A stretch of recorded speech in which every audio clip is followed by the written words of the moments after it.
अरविंद केजरीवाल को आप यहाँ पर सुन रहे थे। बीजेपी पर सवाल उठाते हुए वो नजर आए। उन्होंने कहा कि भगवान नहीं मानते हैं प्रभु श्री राम को, बल्कि राम नाम का इस्तेमाल किया अपनी राजनीति चमकाने के लिए। इस बीच चढ़ावा चोरी मामले से जुड़ी हुई एक और बड़ी खबर, एसआईटी की जो जांच है वो जांच की समय सीमा बढ़ा दी गई है। 15 जुलाई तक एसआईटी अब अपनी फाइनल रिपोर्ट सौंपेगी, क्योंकि ये दायरा लगातार बढ़ता जा रहा है। अविनाश शुक्ला जिससे लंबी पूछताछ हुई, उससे कई अहम बातें और निकलकर सामने आई, जिससे अब कुछ और भी लोग रडार पर आए हैं। जो कोषाध्यक्ष हैं गोविंद देवगिरी, उनसे भी पूछताछ होनी है।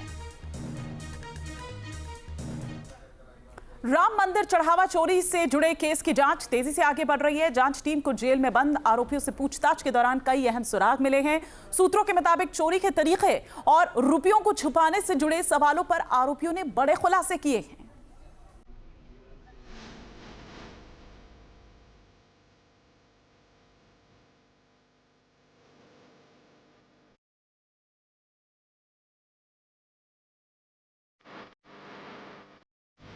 राम मंदिर से चढ़ावा चुराने का आइडिया कैसे आया, चोरी का प्लान कैसे बनाया, चोरी करने के लिए क्या क्या तरीका अपनाया, ये तमाम वो सवाल हैं जिनका जवाब जांच टीम आरोपियों से मांग रही है।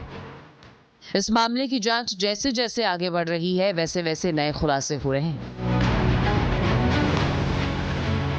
जांच कर रही पुलिस टीम ने जेल में बंद 8 आरोपियों से अलग अलग पूछताछ की, जिसके दौरान चोरी की रकम के इस्तेमाल, उससे खरीदी गई संपत्तियां, बैंक खाते, निवेश से जुड़े कई अहम सवालों को सामने रखा गया।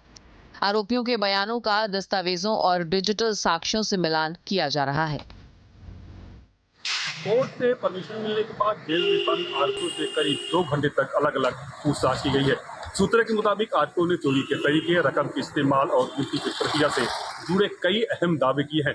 बताया जा रहा है कि सबसे ज्यादा सवाल आरोपी अविनाश शुक्ला से किए गए। बताया भी जा रहा है कि अविनाश से कई ऐसी जानकारियां मिली हैं जो केस की जांच में अहम साबित हो सकती है। जांच में जुटी पुलिस ये जानने की कोशिश कर रही है कि इतनी बड़ी रकम लंबे समय तक बिना किसी शक के कैसे गायब होती रही और इसमें किन किन लोगों की क्या क्या भूमिका रही। सूत्रों की माने तो पूछताछ के दौरान आरोपियों ने पुलिस को राम मंदिर से चढ़ावा चुराने से जुड़ी पूरी प्रक्रिया बताई है। दावा है कि दान की रकम गिनने के दौरान सुरक्षा व्यवस्था की कुछ कमजोरियों का फायदा उठाया जाता था। सूत्रों के मुताबिक आरोपियों ने पुलिस को बताया है कि दान की रकम निकालने का काम एक शख्स करता था, बाकी लोग घेरा बनाकर चारों ओर खड़े रहते थे ताकि किसी को शक ना हो। मकसद यही होता था कि कैमरा या फिर दूसरे कर्मचारियों की नजर चोरी करने वाले तक ना पहुंचे। दावा है कि रकम निकालने के बाद उसे तत्काल बाहर नहीं लाया जाता था, पहले मंदिर परिसर के बाथरूम में छिपा दिया जाता था। इसके बाद मौका मिलते ही सुरक्षित जगह उसे शिफ्ट कर दिया जाता था। अब जांच से जुड़े तमाम सूत्र ये भी बताते हैं कि पूछताछ में आरोपियों ने बताया कि जिस कमरे में चढ़ावे की रकम गिनी जाती थी, उसकी एक चाबी टिन्नू यादव के पास होती थी और दूसरी चाबी बैंक कर्मियों के पास। आरोपियों से मिली जानकारी के आधार पर पुलिस सभी पहलुओं की पड़ताल कर रही है। चोरी के तरीके को लेकर जो बातें बताई गई, उसकी पुष्टि के लिए सीसीटीवी फुटेज और दूसरे सबूतों से मिलान करने की तैयारी है। साथ में यह भी कोशिश होगी कि पूरे प्रकरण में किसकी क्या भूमिका थी। फिलहाल पुलिस का फोकस चढ़ावा चोरी कांड की तरह तक पहुंचने का है, ताकि कोई भी आरोपी कानूनी के शिकंजे से बच ना पाए। हालांकि अभी तक किसी की भी भूमिका को लेकर कोई पुष्टि नहीं हुई है। जेल में बंद आरोपियों ने जो खुलासे किए हैं, ये पुलिस को भी हैरान कर रहे हैं। सूत्रों की माने तो आरोपियों को मंदिर परिसर में लगे सीसीटीवी कैमरास की लोकेशन और मूवमेंट की पूरी जानकारी थी। ये भी पता था कि किस दिशा में कैमरे की निगरानी है, किन जगहों पर उनकी नजर कम पड़ती है, और यही वजह है कि पूरा प्लान इस तरह बनाया गया ताकि सीसीटीवी की निगरानी से बचा जा सके। सूत्रों की माने तो पूछताछ के दौरान ट्रस्ट से जुड़े अनिल मिश्रा का नाम एक बार फिर से सामने आया है। आरोपियों ने कथित तौर पर कहा है कि गिनती प्रक्रिया में उनकी प्रमुख भूमिका रहती थी। इसे लेकर पुलिस ने अभी तक कोई आधिकारिक बयान तो नहीं दिया है और न ही किसी भूमिका को लेकर कोई फैसला आया है। जांच एजेंसियां फिलहाल आरोपियों के दावों और अब तक जुटाए गए सबूतों के आधार पर ही काम कर रही हैं। एसआईटी और पुलिस कोई ऐसा पहलू नहीं छोड़ना चाहते जिससे जांच में कोई भी कसर रह जाए, लिहाजा रडार पर अब बैंक खाते भी नजर आ रहे हैं। पुलिस की जांच का दायरा तेजी से बढ़ रहा है। जांच के दौरान ट्रस्ट से जुड़े कुछ प्रमुख लोगों के बैंक खातों को लेकर भी चर्चा तेज है। सूत्रों के मुताबिक ट्रस्ट के महासचिव चंपत राय और अनिल मिश्रा के खातों की भी जांच होगी। जांच एजेंसियों ने अब तक ये नहीं कहा है कि इन बैंकों का खाता भी कथित चोरी से कोई सीधा कनेक्शन मिला है या नहीं। चंपत राय और अनिल मिश्रा के बैंक ऑफ बड़ौदा के खाते इस फहरिस्त में हैं। इसके अलावा गिरफ्तार आरोपियों में से भी कुछ के खाते इसी फहरिस्त में शामिल हैं।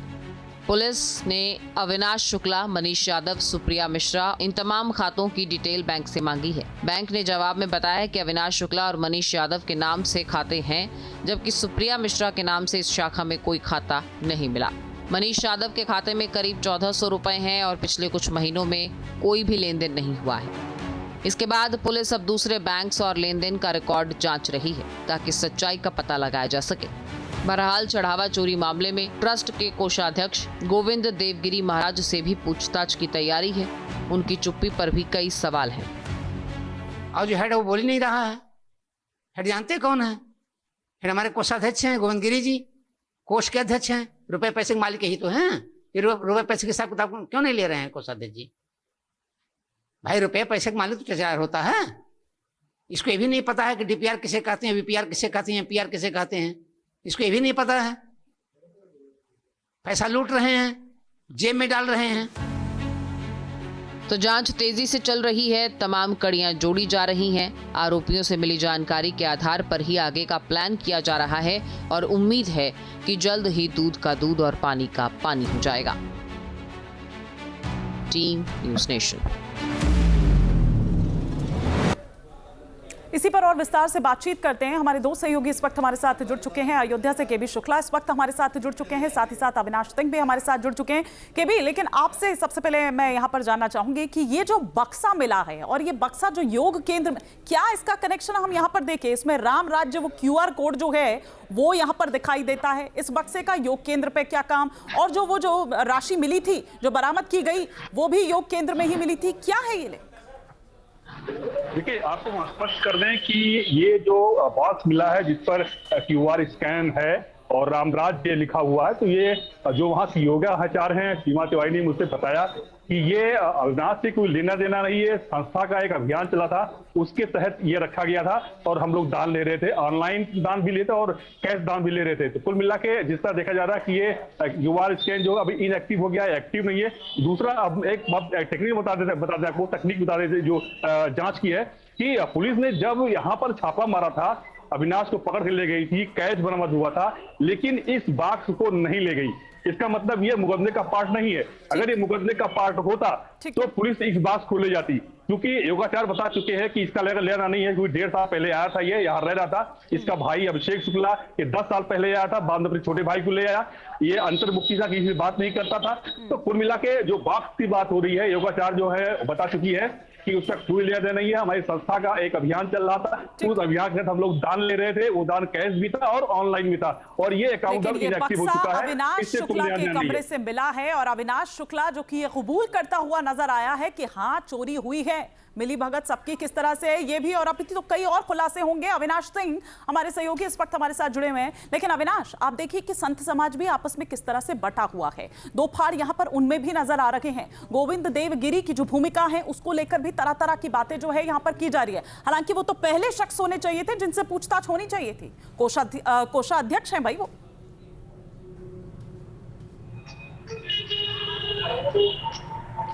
बिल्कुल सही कहा आपने हिमानी। देखिए, अगर हम गोविंद देवगिरी की बात करें तो सबसे महत्वपूर्ण चीज़ ये है कि वो ट्रस्ट में के भले ही महासचिव ना हो, भले ही अध्यक्ष ना हो, लेकिन ट्रस्ट के कोषाध्यक्ष हैं। और सबसे ज़रूरी चीज़ ये समझने वाली बात है कि वो ऐसे व्यक्ति हैं जो अयोध्या में रहते ही नहीं हैं, वो अयोध्या के बाहर रहते हैं, बहुत कम आते हैं। और चूंकि जब कोई ट्रस्ट की मीटिंग होती है तब उसमें आते हैं। तो जाहिर सी बात है कि जब दान चोरी का मामला सामने आया तो सबसे पहले SIT की उनसे बातचीत होनी चाहिए थी, या फिर जो भी एजेंसियां थी उनसे बातचीत करती कि आखिर ये जो गड़बड़ियां थी वो चल रही थी और आपको इस बात की जानकारी कैसे नहीं है। और इसी बिंदु को, इसी पॉइंट को जो वहाँ के जो तमाम संत हैं, अभी आपने करपात्री महाराज को सुना, वो इसी चीज़ को उठा रहे थे कि गोविंद देवगिरी जो कि ट्रस्ट के कोषाध्यक्ष हैं, आखिर उनसे बातचीत क्यों नहीं हुई, उनसे पूछताछ क्यों नहीं हुई। देखिए, यही वजह है हिमानी कि ऐसी तमाम कड़ियां हैं जिनको जोड़ना बहुत ज़रूरी है, तमाम ऐसे पॉइंट्स हैं जिन पर जांच बहुत ज़रूरी है और शासन को, सरकार को यही लगा, तभी संभवतः 15 दिन की और मोहलत दी गई है एसआईटी को, चूंकि पहले ही 15 दिन का समय दिया गया था।